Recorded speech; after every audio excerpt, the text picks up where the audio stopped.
and welcome to Group H19's video! First, we'll look at Duolingo's brand positioning and values. EdTech struggles with engagement, with customers' retention at 12%. Most users quit language apps after initial excitement fades. Duolingo is the world's top language app that really stands out. It has a $6 billion equity and it's driven by functional mechanics and emotional personality attachment. Next, we will analyze Duolingo's brand marketing programs as well as their key performance indicators. Duolingo excels through gamification, rooted in psychology and behavioral loyalty.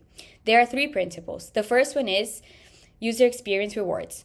They provide instant feedback after lessons and they make the progress tangible. The second one is streaks. The loss aversion motivates daily practice, which really fosters emotional attachment. And last, the leaderboards. They provide a healthy competition and visual progress that drives participation.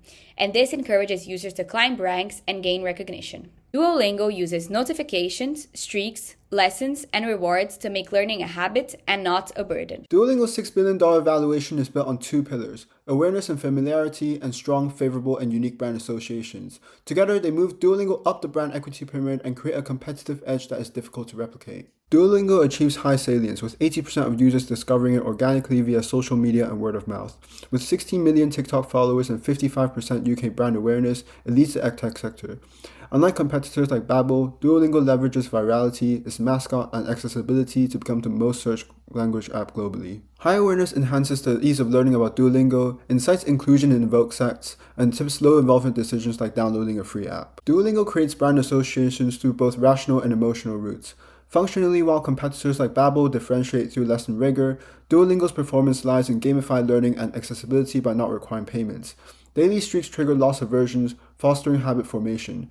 XP rewards, leaderboards, and badges make practice both personal and competitive. These mechanics drive 55% user retention versus the industry's 12%, with 10 million users maintaining year-long streaks, and a 37% daily to monthly user ratio. However, Trustpilot reviews cite poor lesson quality, aggressive notifications, and recent AI use.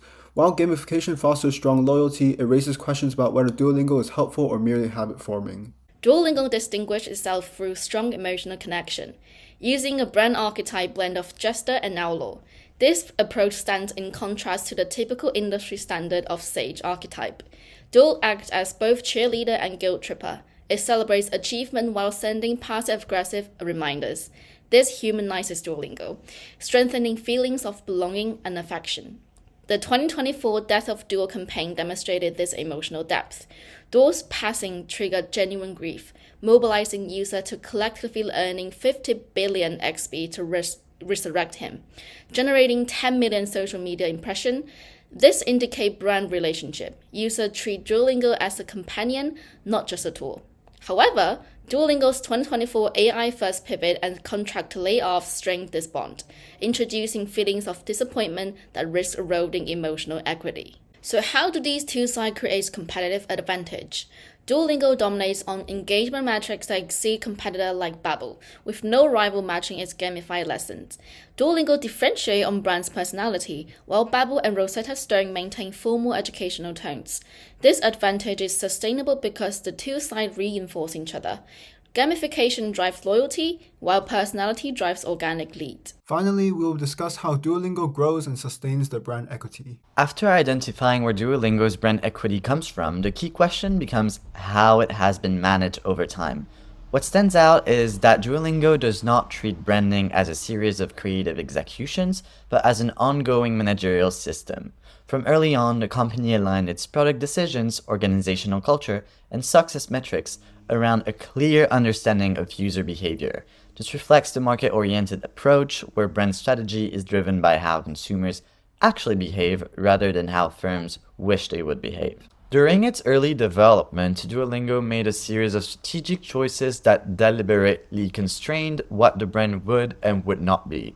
Rather than trying to evolve toward institutional authority or academic expertise, management protected the original brand meaning and prioritized internal coherence. This is consistent with the strategic brand management process, which emphasizes that strong brands grow by reinforcing what they already stand for rather than constantly redefining themselves in response to competitors.